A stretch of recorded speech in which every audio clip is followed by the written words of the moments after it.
Welcome everyone to the 2021 K-State Garden Hour series. If this is your first time with us, welcome. If you're a regular, we're happy to have you back joining us today. We started this webinar in 2020 as a way to share extension gardening education during COVID, and with much success, we've continued into 2021. The webinar is hosted by K-State Research and Extension. My name is Krista Harding, and I'm the horticulture agent for the Southwind Extension District. Everyone involved in development of this series is an extension professional for K-State. Most of us have a background in horticulture education or a related discipline, but most of all, we each have a love for educating and sharing important gardening topics. Before we get started, we do have a couple of housekeeping notes to cover. Please use the Q&A feature for questions related to this presentation. This is where we will look for questions during the session. You should see the button along the bottom tab that says Q&A. Just click on that and you'll be able to enter your question that way. Our moderator today is Cassie Homan. She is the horticulture agent for the Post Rock Extension District, and she will be sharing information through the chat during the presentation, and she will also help facilitate the Q&A portion of the webinar. Today's webinar will be recorded, and we will post it to our K-State Garden Hour website. We typically upload additional resources related to each topic as well, so you can find those there. If we share links through the chat, we will also link them on that website. So our website is also where you'll have access to previous topics and upcoming topics in the 2021 series. Today's topic is xeriscaping, beautiful landscapes with less water. I'm pleased to introduce our speaker today, Ariel Whitely-Noll. She's the horticulture agent in Shawnee County, and I know she's excited to give this presentation today. So give us just a couple of seconds here while we transition and share the presentation slides. So Ariel, I'll turn it over to you. Thank you, Krista.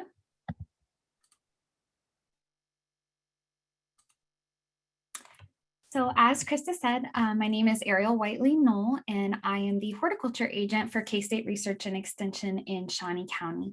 And today we're going to be talking about xeriscape gardening.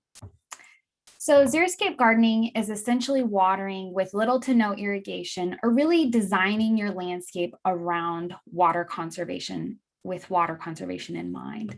And I saw that in the poll before we got started, a couple people said with the question about how important is water conservation, a few people, not very many, said not at all important. So I'm so glad you're with us today, because water conservation is really important.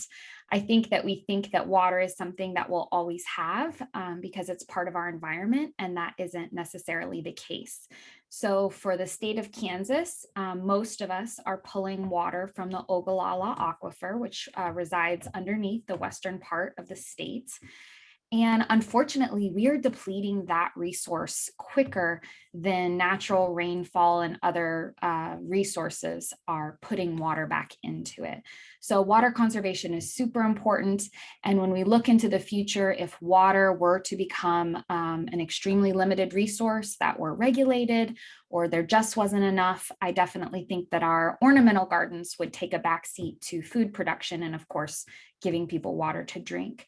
So I think it's a good thing for all of us to be proactive and to be thinking about how to design a garden with low water use in mind, thinking about that, having water as a limited resource.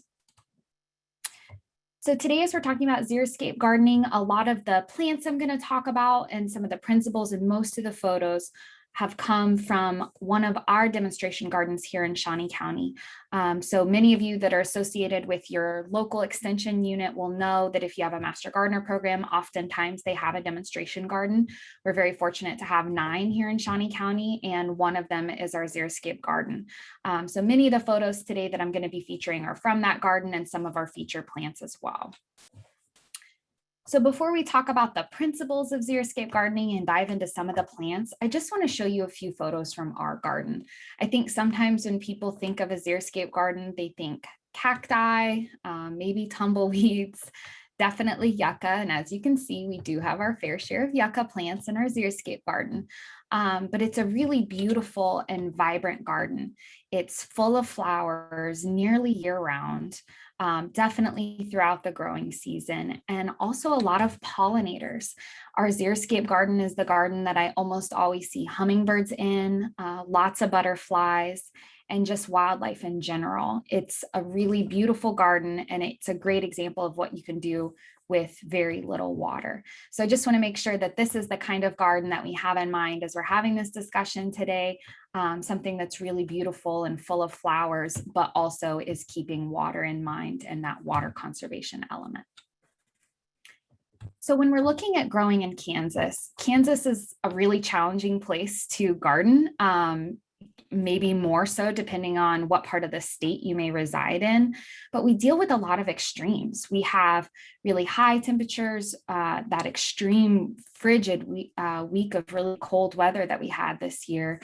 We have moisture, which many of us are experiencing currently, and then really prolonged periods of dryness. And no matter if it's hot, cold, rainy, or dry, that wind is almost always a factor. So we have a lot of things to consider as we're looking at growing plants in Kansas. When we're looking at factors that are going to impact heat in the garden, there are some things that we can control or that we should take into consideration with the heat. Anytime that you have pavement, that's going to heat up your garden. So our xeriscape garden here at the office is right around 2 sidewalks. It's completely sandwiched between either pavement or our brick building, which of course gets very hot in the summertime. So that's something to take into consideration, especially for the plants that are going to be along those borders, looking at them in particular as they may heat up. Mulch and organic mulch like compost or wood mulch can be great to reduce the heat and for water conservation. But a black mulch, a rubber mulch, and rocks can all actually increase the heat in your garden and make it hotter for your plants. Rocks can be a great element for a French drain, a dry creek bed, a patio, some kind of hardscape in your garden. They can certainly add a nice contrast to your plants, but I don't ever recommend that you use rocks as a mulch around plants or trees. They really heat up. Typically, they're very heavy. They can really compress, especially tree roots when you see people really piling a lot of rocks around them. So just take that into consideration as you're designing your garden and consider instead an organic mulch like a wood mulch. The cold, there's not as much that we can do about the cold. Bodies of water can impact how cold your garden gets. Typically, if we're near a very large body of water, things can be a little bit more temperate. In Kansas, we don't have a lot of large bodies of water, so that's not as much of a factor for us. If you have sunken areas or valleys, if your property or maybe your garden is in a little bit of a valley, sometimes that can impact how the cold weather affects your plants. And then of course, proximity to homes or other structures. Anytime I'm looking at a plant that's maybe only marginally hardy to our zone, so it's right on the cusp of not being hardy enough for our cold temperatures, you want to place that in a more protected area closer to your home or another structure. And then of course, water, the main thing that we're going to talk about today. Sometimes we can run into issues with overwatering, although we tend to think that that happens more with indoor plants than it does with outdoor plants. Sometimes in cases of flooding, we do see issues with that, although we haven't experienced that for a couple years in most parts of the state. Definitely extreme droughts in the summer and the winter. And I really want to emphasize the winter because I think people think that when our trees and our shrubs go dormant, that they no longer need water, and they absolutely do. So looking for those 50-degree days that we sometimes get in December and January and giving your established trees and shrubs a nice drink can really help them to survive periods of drought. Improper watering techniques, of course, this image here, unless this gentleman is hosing off a car, this is not a proper watering technique. So just keeping in mind that we want to have water at the base of the plant where the roots are and not getting our foliage wet in most cases. That's going to allow the majority of the moisture to go where it needs to go and not on the plant itself. And then we're going to talk about some resources at the end of today's program. So just making sure that you're using plants that are appropriate for our zone, and your zone may be different depending on what part of the state you're in. But just making sure that we're paying attention to that, and then avoiding things that require a significant amount of water unless you have the ability to provide that. And then of course, drought. When we're looking at a xeriscape garden, we're talking about a low water use garden, but we are not talking about a no water use garden. All plants need water. That's just one of the things that they need to survive. So sometimes plants can survive with just rainfall, but typically that first year of establishment for our perennials, plants need to be watered. They need to be watered deeply and infrequently based on the weather. So a week like this week, if you are in a part of the state that's receiving a lot of rainfall right now, not really a time to water. But in July, when it's been 90 degrees for 5 days and it hasn't watered, or I'm sorry, it hasn't rained in 3 weeks, that is the time to water. So just making sure you're paying attention to those weather patterns. And I'm going to give you a great resource at the end of this if you need some help tracking the weather. And then for our trees, while our perennial plants, typically it's that first year that they really need to be watered before they can be left. Trees are really considered to be newly planted somewhere in the 3 to 5 years. And I like to err on the side of caution and consider my trees to be newly planted for 5 years. Trees are a really substantial investment. They're very expensive, and they're going to be part of your landscape for a really long time if you take care of them. So just making sure that you are prepared, if you're putting trees in your landscape, to take care of them for those first 5 years before allowing Mother Nature to take over. And then unfortunately, in extreme droughts, you still may have to water a xeriscape or a low water use garden. So just keeping that in mind as you plan your garden. And then of course, wind. We've all experienced wind in Kansas. It really can deplete the moisture from the plant. It's going to take it up from the soil and then also through the leaves. They have little stomatas that open and close, and they're going to let that moisture out. And then in extreme cases, wind can also damage plants. So keeping plants closer to buildings, planting more trees and large shrubs to sort of break up that wind pattern can all help to protect your plants. So when we're looking at starting a xeriscape garden, you really want to be mindful of site selection. So thinking of all those factors that we just covered. Partial shade is going to help your plants to go longer without water. So having trees and shrubs being up against a building, those can all help to reduce the amount of water that your plants need by providing shade. I would always recommend a soil test for any garden, and a xeriscape garden is no different. When you get a soil test done, which you can do through your local extension office, you're getting the exact nutrients and the pH that your soil needs so that you can have healthy plants. Healthy plants have healthy roots, and they're going to be more likely to go longer without water. When we're looking at plant selection, you want to make sure that you're picking plants that are right for the exposure in your garden, so not taking a hosta and planting it in full sun. You also want to check the bloom time and plant varieties, and that's mostly going to be for your enjoyment. I'm going to go over a few today that are some of my favorites, but pick things that you like. Don't plant things you don't like. Don't plant things that are all going to bloom in the spring with nothing in the summer. So just try to vary that a little bit so that you have something beautiful and interesting in your garden year round. And then specifically for a xeriscape garden, I am going to focus today on planting perennial plants and especially native plants. They're just going to have a more established root system, and our natives in particular are going to be much more well adapted to our climate than some of our perennial plants that came from other areas. When you're looking at designing your xeriscape garden, you want to think about how you will water. Now, I would recommend putting something like a vegetable garden or an herb garden closest to the water access, because that's something that you know you're going to need to water regularly. But you still want to think about how you would get water to your xeriscape garden on the times that it needs it, or during those times where we're really establishing plants. You want to, of course, make sure that you can access your garden easily. And then this isn't just going to be something to take up space. A xeriscape garden is going to be a really beautiful, enjoyable space. So make sure that it's somewhere that you can both check on the plants and view it from your home so you can enjoy the beauty of the garden. So now I'm going to go over a few of the specific plants that you could grow. And I will say I'm certain that we'll get questions about it, but I am not going to be able to tell you every single plant that could do well in a xeriscape garden. I will give you some resources at the end of today's program that can help you point in that direction. But I just wanted to go over a few ground covers, a few mid-sized perennials, some shrubs and trees, just to give you an idea about what xeriscape plants can offer you. So the first plant I'd like to talk about is Wild Sweet William. This is a really nice ground cover. It looks good in sort of a naturalized area. It's hummingbird and butterfly friendly. And then one of my favorite features about it is it does actually tolerate some deer feeding. So it's a really nice sort of crawling plant that of course will thrive with very little water. Another good ground cover is rock soapwort. It actually tolerates sort of a shallow rocky soil. So that can be great if you have a little bit of a difficult area. And by rocky soil, I don't mean just rocks. We talked about not just wanting to use rocks in our garden. It does need soil. But if you have a little bit of a difficult spot that's maybe shallower soil, this is a good plant for that area.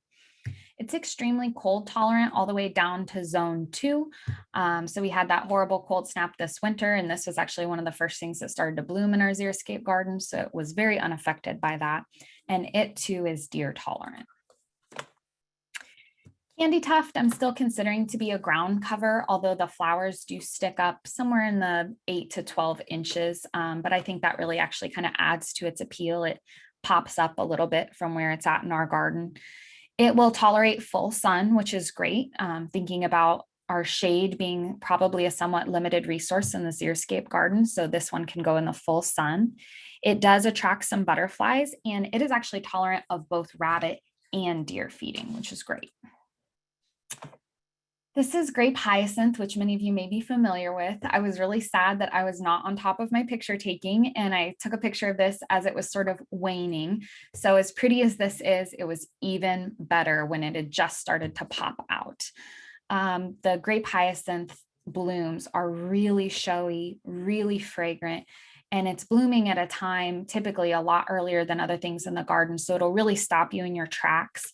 I prefer to have it sort of massed together the way that it is in this photo because you're going to get that fragrance when you walk by. This is a very low growing plant, but it's actually going to stop you with the fragrance. And then that bright violet sort of purple blue is just really striking and will definitely catch the eye of anybody walking by. Interestingly enough, grape hyacinth is actually tolerant to black walnut trees. So black walnuts put a toxin out, and they can make it somewhat difficult for many plants to grow. So if you do have a walnut tree in your yard, this can be a good plant to grow in that area. And then daffodils, many of our bulbs are actually really great low water use plants once they're established. But I picked this specific daffodil, which is the Ice Follies variety, just because it has that really beautiful bright yellow center with that red rim. And I thought that was especially nice. I also really like that the petals stay really crisp and white for a long time.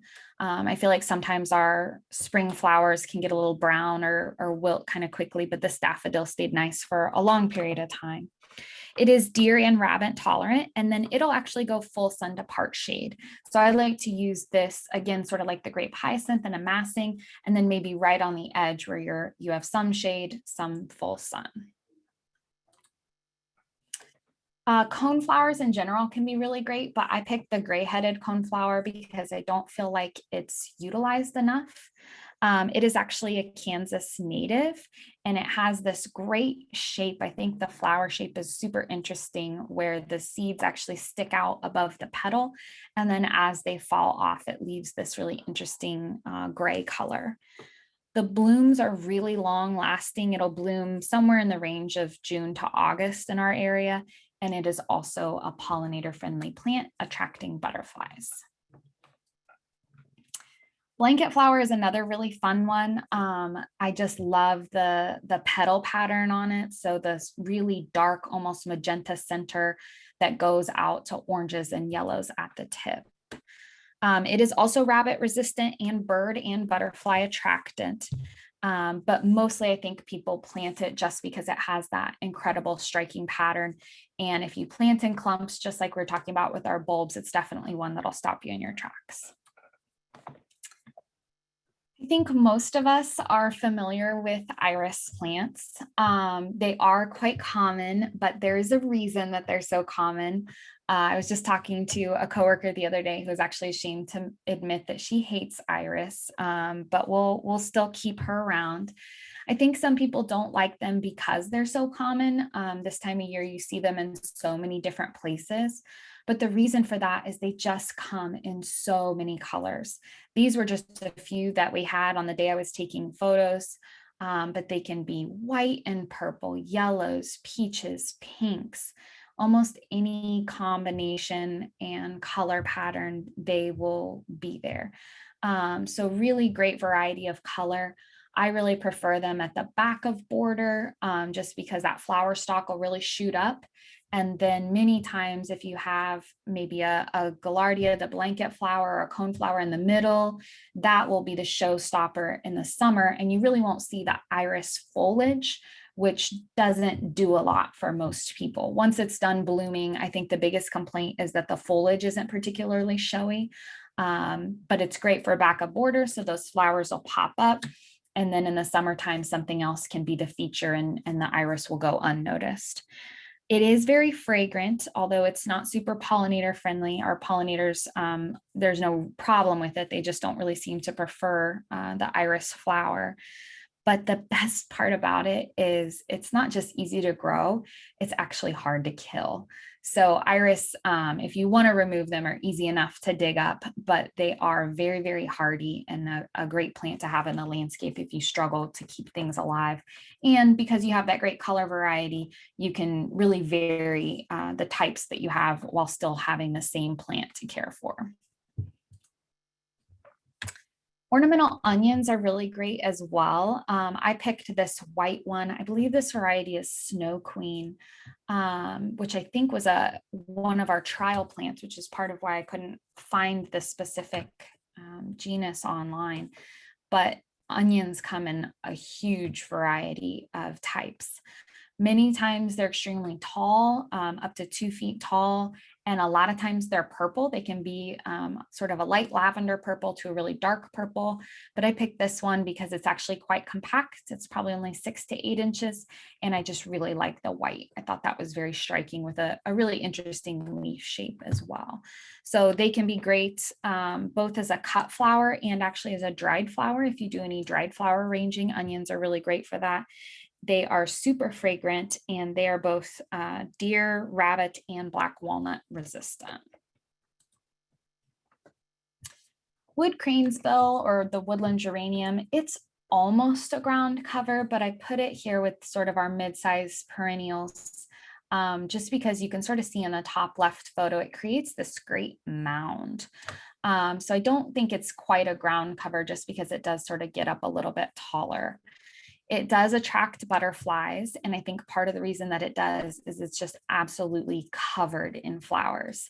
So these are actually 2 different woodland geraniums that I have pictured here. The top is more of a dark purple and the bottom are more of a light pink, but really covered in flowers in the early springtime, and they are both rabbit and deer resistant as well. I picked catmint, but I did not go with the Walker's Low, which I feel like we see a lot of places, almost a bit overdone with how many places it is. But I picked this variety Kitten Around. We have it in our Xeriscape garden, and it's a little bit smaller, closer to a front of the border plant, whereas the Walker's Low is a mid to back, just because those flower stalks can get really tall. But the picture doesn't quite do it justice, but it's a darker purple than catmint Walker's Low if you have that in your garden. So a little bit more compact, a little bit of a darker purple. And because it's more compact, it has just as many flowers. And so I like the flower to foliage ratio just a little bit better. It's going to bloom anywhere from May to September. So it has a really long bloom time, and it will also tolerate that rocky soil area if you have a space like that in your garden. Yarrow is another great one. Many of you may have experience with that. It is a native plant. It comes in a lot of different colors. So I really like plants like yarrow, like iris, where you can grow the same plant and just get different colors, and a perhaps less experienced gardener will think you have all these different plants. So it comes in yellows, whites, oranges, pinks, even down to a deep red. And I think it looks really striking when you mix those colors together in a garden. It's going to have a June to September bloom time, if not even a little bit longer. Ours are already blooming in early May in our Xeriscape garden. So sometimes that bloom time can go even longer. And it's a great plant to attract butterflies to the garden.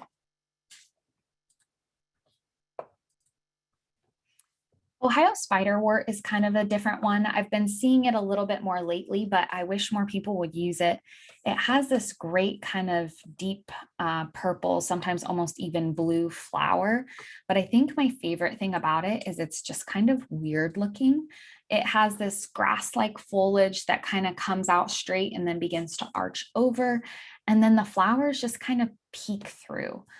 So they're not really at the end of the stalk at the top of the plant like we see with a lot of plants, but it's just sort of hidden throughout. So I think it's kind of an interesting plant that gives you a little bit something different visually. It does have a May to July bloom time, so it's a nice long bloom on that one as well. And then a lot of people are already super familiar with false indigo, but I can't not include it because if everybody was familiar with it, everybody would have it in their garden, and then I would be very, very happy. It's a beautiful shrub that has sort of a clumping growth and a really gorgeous dark, dark purple flower. In the wintertime, it develops large seed pods and it keeps them on through the wintertime. And sometimes when it's windy, you can actually hear it rattle. So it creates a great winter interest as well. And of course, it does also attract butterflies. And then I should have got another picture of it today. I got this last week when it was just starting to bloom, but it's actually just full on bloom now. So these pictures just do not do it justice. But the false indigo comes in a couple of other colors, and the yellow is just really, really gorgeous. I feel like there aren't a lot of plants that are sort of this size and shape that have that really bright yellow flower. So the yellow false indigo is a great selection as well. A couple larger shrubs that I wanted to highlight for back of the border or just even as specimen plants. The first is a staghorn sumac. Tiger eyes is the type that we have in our garden. The flowers are kind of cool, sort of a fuzzy red, not traditionally what you would think of as a flower, almost more like a cone. It has really great fall color, sort of a dark red into yellows and oranges. So it can be really, really beautiful in the fall. And it actually tends to do well in areas that are eroding. It has a really strong root system. Sometimes it's a root system you have to keep an eye on. It will shoot up babies sort of all over the garden bed. So there may be a little bit of maintenance there as far as going in and taking care of those, but it will tolerate areas that are experiencing erosion really well. So it can be a good choice if that's a space that you have. And then I wanted to touch on just one of the evergreens we have, dwarf Bosnian pine. It's a really nice, compact shrub, almost a small tree. It's a really great specimen plant, but you could also use it as a screen. One of the best features of it is it does have this really dense needle arrangement. So if I'm standing on this side of the shrub, there could be somebody standing on the other side and I couldn't see them just because of that dense needle arrangement. Obviously something to take into consideration. This may not be something you would want to plant in an area where you would want to see people approaching, but if you did have something you didn't want to see that you wanted to screen, maybe a shed or a garage, this is a really great plant for that. And then of course, it's a Xeriscape presentation. I had to feature at least one yucca, but I was hoping to pick one that not everybody had seen before. So this is actually a yucca rostrata, which is a sapphire skies yucca. Really nice. The very tip of this plant is probably 7 feet tall, so it's got a great height on it. It does keep its leaves throughout the winter. It was looking a little bit sad when we had those cold temperatures this winter, but it perked back up. And it has a really nice white flower stalk, just like our other yuccas, with a long bloom time from May to August when it does bloom. I will say that I haven't noticed this blooming before, and I think that it probably has, but I think it just has such a cool shape that the flowers really aren't the most notable feature. It's the actual shape of the plant that makes it really notable. And then a few trees I wanted to touch on as well. The Chinese fringe tree is just such an underutilized tree, and I just don't know why. Everybody has their ornamental pears, and this is a considerably larger tree than an ornamental pear, but just a lot more better overall. So if you have an ornamental pear that you're looking to rip out, consider replacing it, and a Chinese fringe tree might be an option if you have the space for it. It's just absolutely covered. This is on K-State's campus, covered in flowers in May. Sometimes it can have a semi-exfoliating bark on the new growth, which I think gives it kind of an interesting look. And then it's very pH adaptable. It does really well in our area. We don't have very many of them. In Topeka, we have a nice line of them in Gage Park, if you're familiar with that area at all, and they are really showing off this time of year. So if you've seen them, you may have mistaken them for another tree, but it's a Chinese fringe tree, and it's a great option for our area. Kentucky coffee tree is also, in my opinion, a little bit underutilized. It can be an extremely tall tree. So this isn't necessarily something that you'd want to have up close to the house or anywhere that there might be obstacles, but it's extremely drought tolerant. It tends to have very, very few pest or disease issues overall, and it can be a really great shade tree to have in the garden. And then our red buds, I know many of you are familiar with the red buds, but they are a native to Kansas. They have this great red to purple flower in the spring that lasts a long time. And then they develop what I believe are really beautiful heart-shaped leaves and then seed pods. So I think it gives a really nice interest throughout good parts of the growing season. Tend to be smaller trees, so they can be great for other areas, and there are also some different options. I've seen some really beautiful white red buds this spring that are notable. So if you don't like that red color, you can get other options as well. And although I didn't include it, I would be remiss if I didn't say that you should also look at some crabapple species.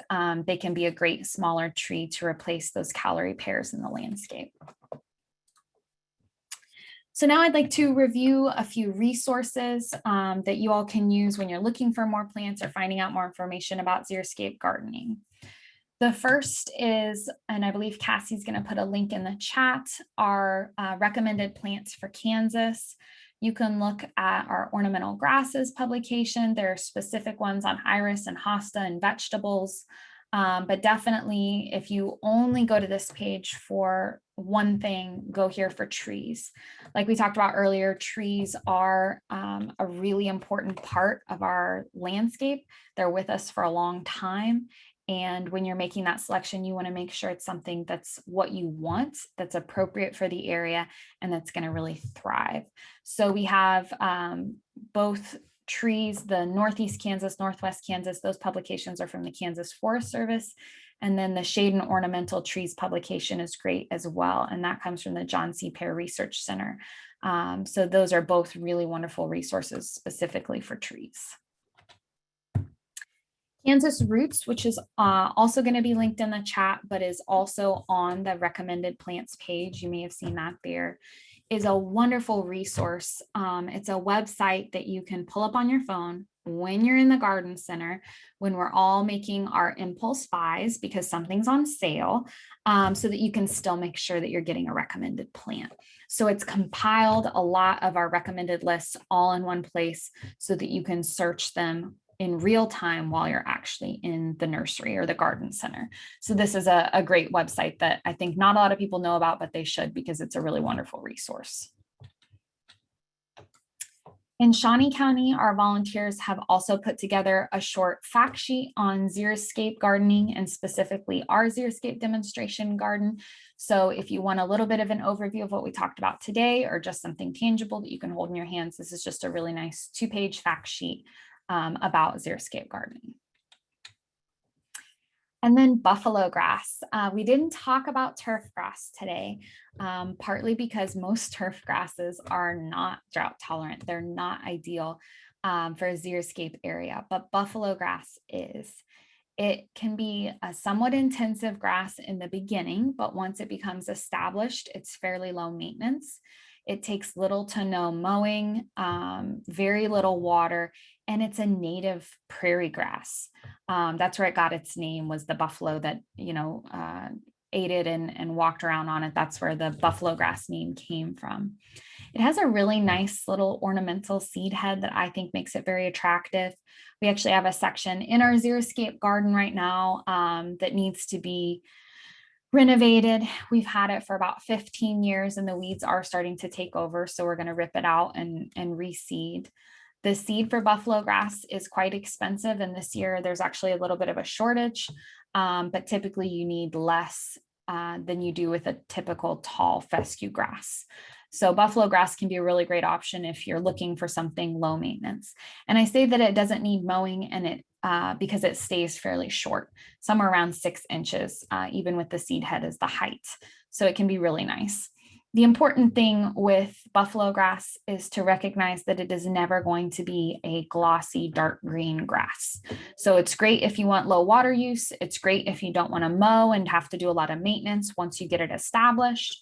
But it is not going to be the same color as your neighbor's tall fescue lawn. It's going to be a much lighter green. And then I also wanted to highlight the Kansas Native Plant Society's website.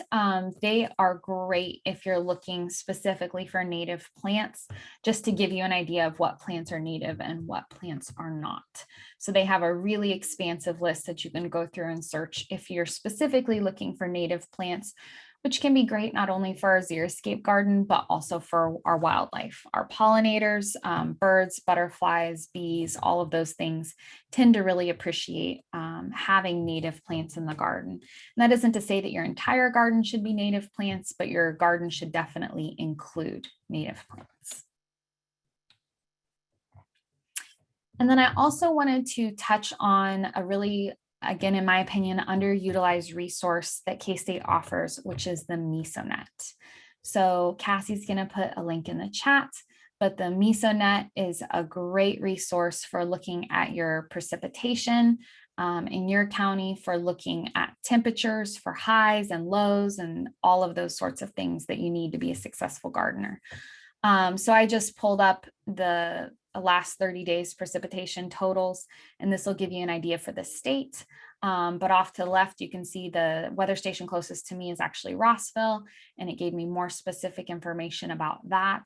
And you can actually click on the weather station closest to you, which all of these numbers across the map, each of those represents a weather station, and you can get additional information there.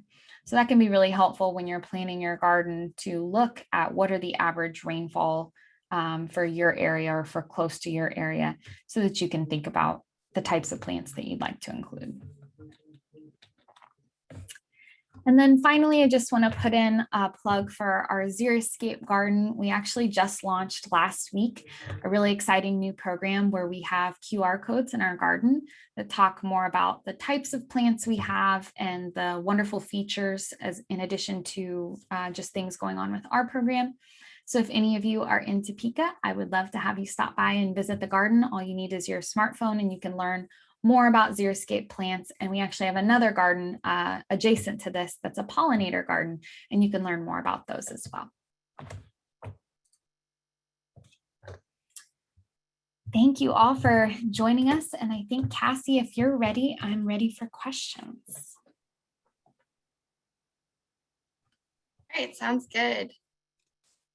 We do have quite a few questions that came in, and I know some of our agents have been on there answering them, but we'll go over some of the ones that have been shared the most. So I think to start off, we had a couple questions about people that wanted to start a Xeriscape garden.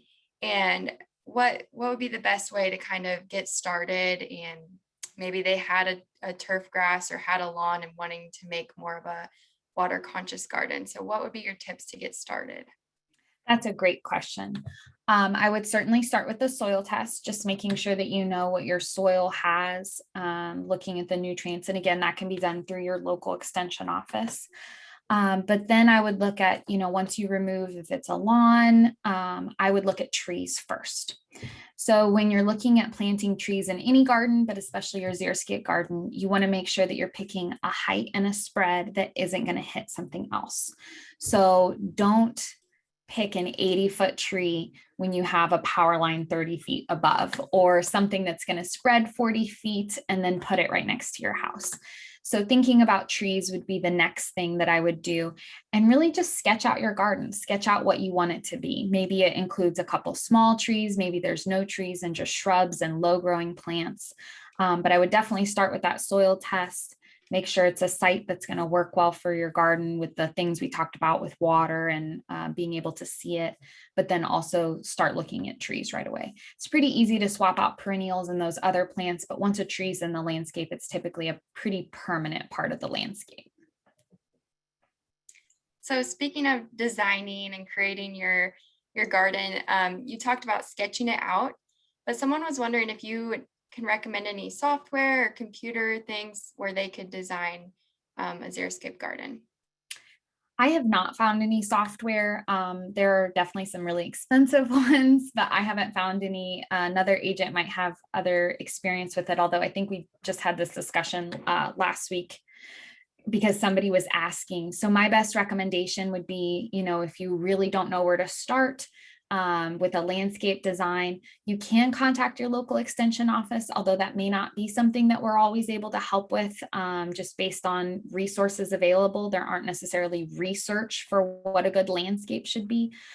So then in that case, a landscape design company would be a really good place to go. I think sometimes people think it's really straightforward to design a landscape, but we wouldn't have landscape designers if that was the case.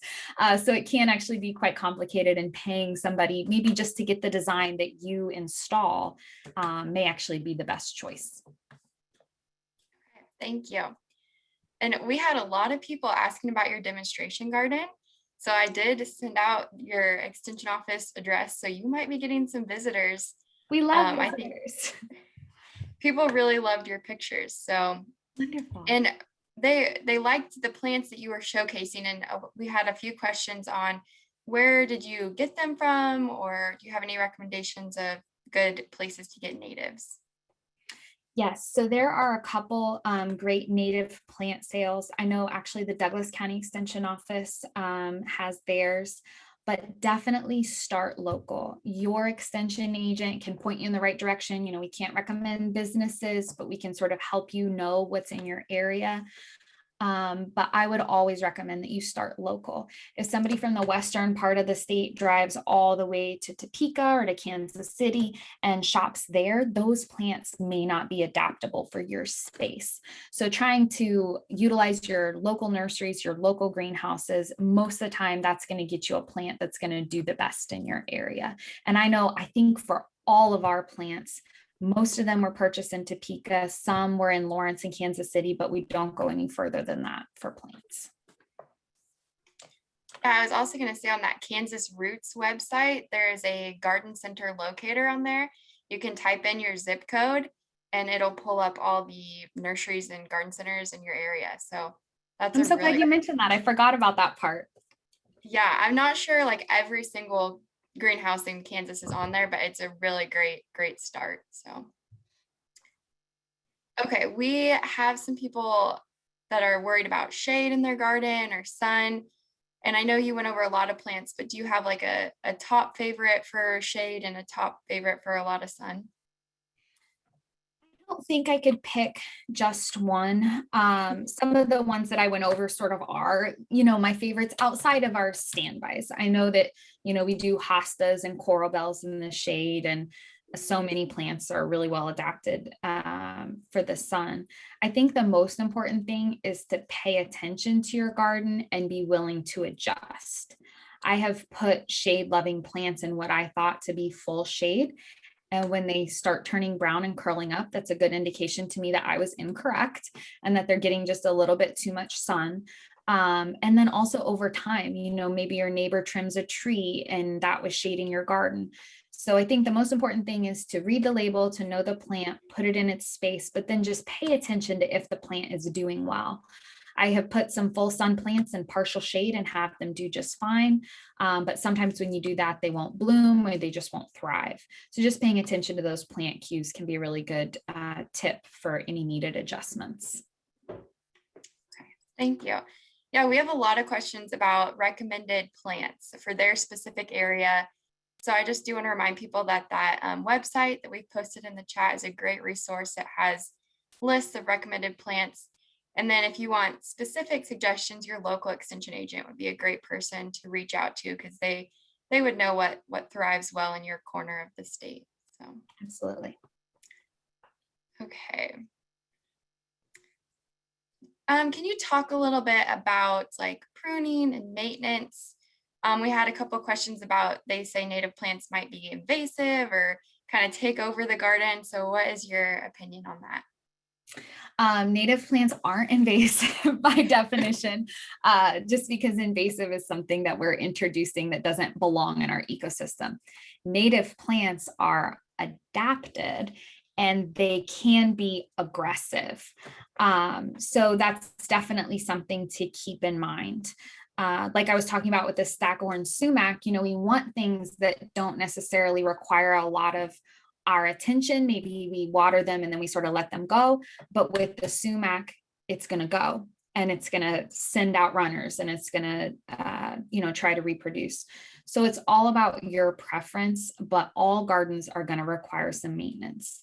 So where a xeriscape garden may not require as much water, trees still need to be pruned, shrubs still need to be pruned, and every few years you're probably going to have to dig up those natives and those perennials and divide them.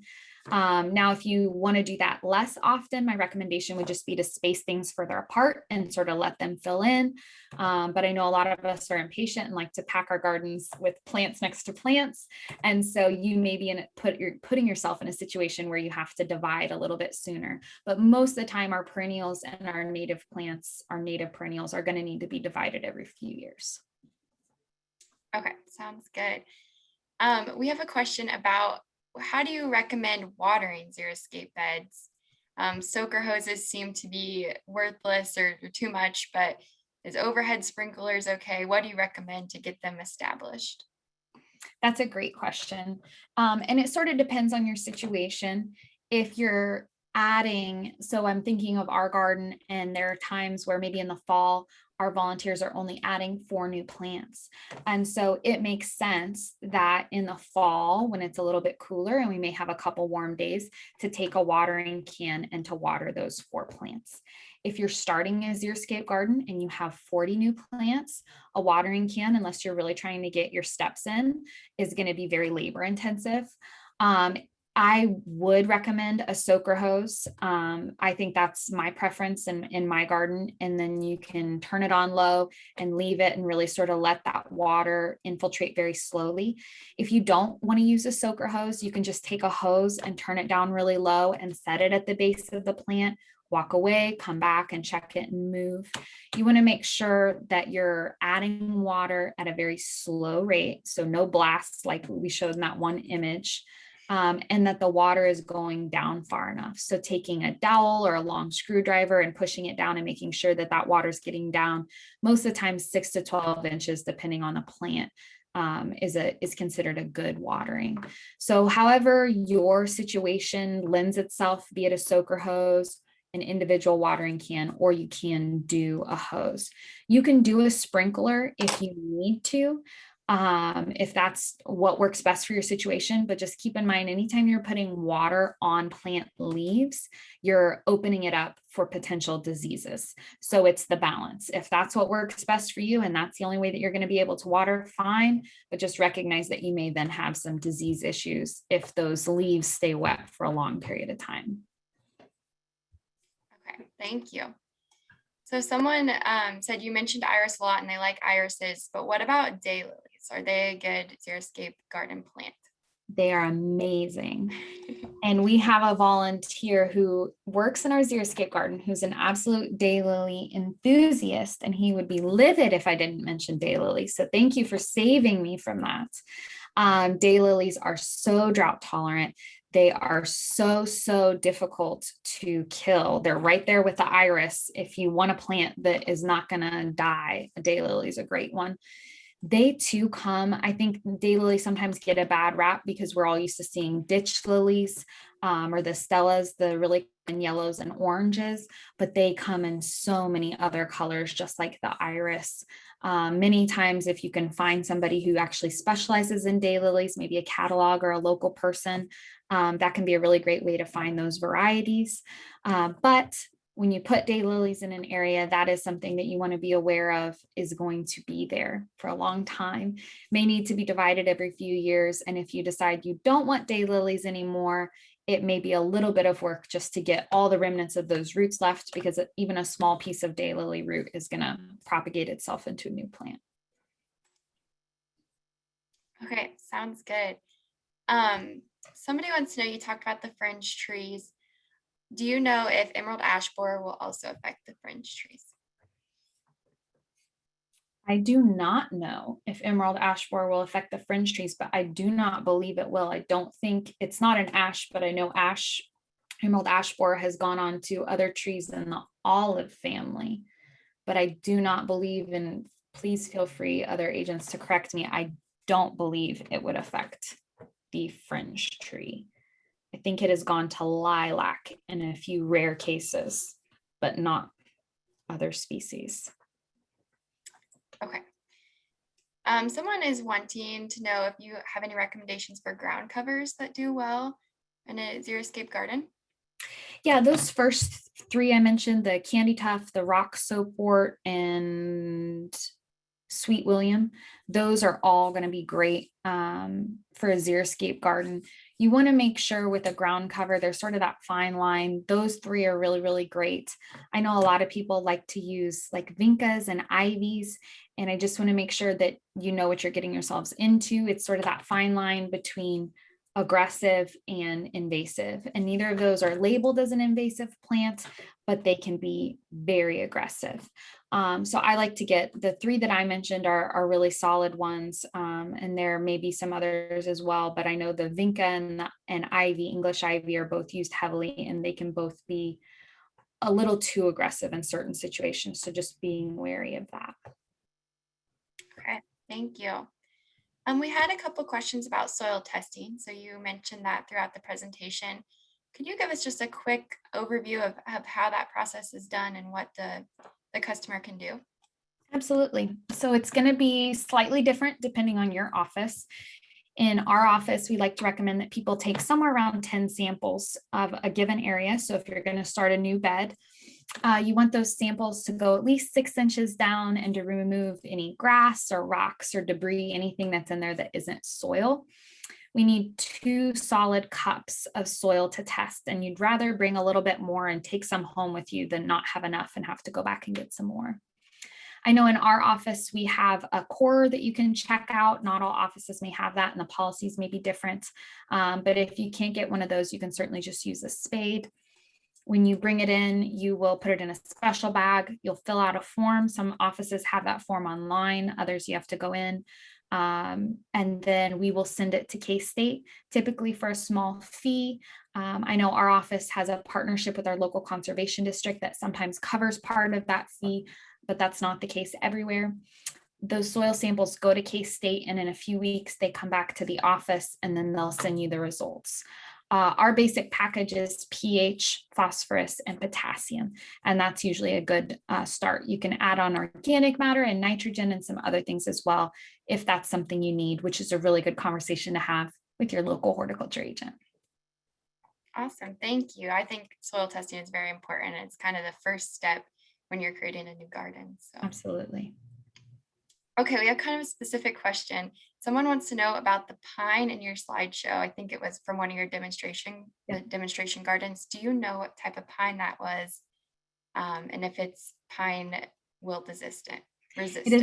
Yes, it is a dwarf Bosnian pine, and I'm glad you asked that specific question because I looked it up, and they can't say for sure that it's 100% pine wilt resistant, but at this point in time, it appears to be. So it has not been shown to be affected by pine wilt.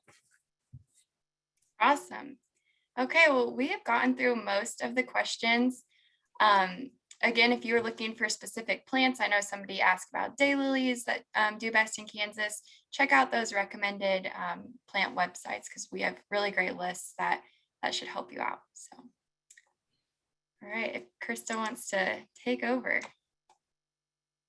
Thank you, Cassie, and thank you, Ariel. I do think you made it through most of the questions, so that is wonderful. But if we didn't, we will for sure have a link to the articles that you can go back and review. Once again, thank you for joining our K-State Garden Hour series hosted by K-State Research and Extension. We do have several more interesting sessions coming up in our summer series.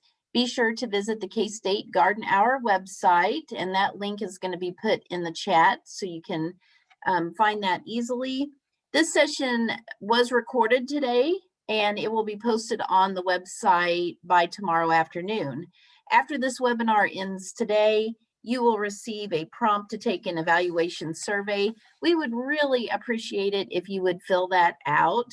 And if you have any questions after today, please don't hesitate to reach out to us. That email is ksuemg@ksu.edu. And again, that will be placed in the chat box. Thank you again. Thank you to Ariel. That was a great presentation. Great questions. Cassie, thank you for your help. We hope you will continue to tune in the first and third Wednesday of each month. So have a great week.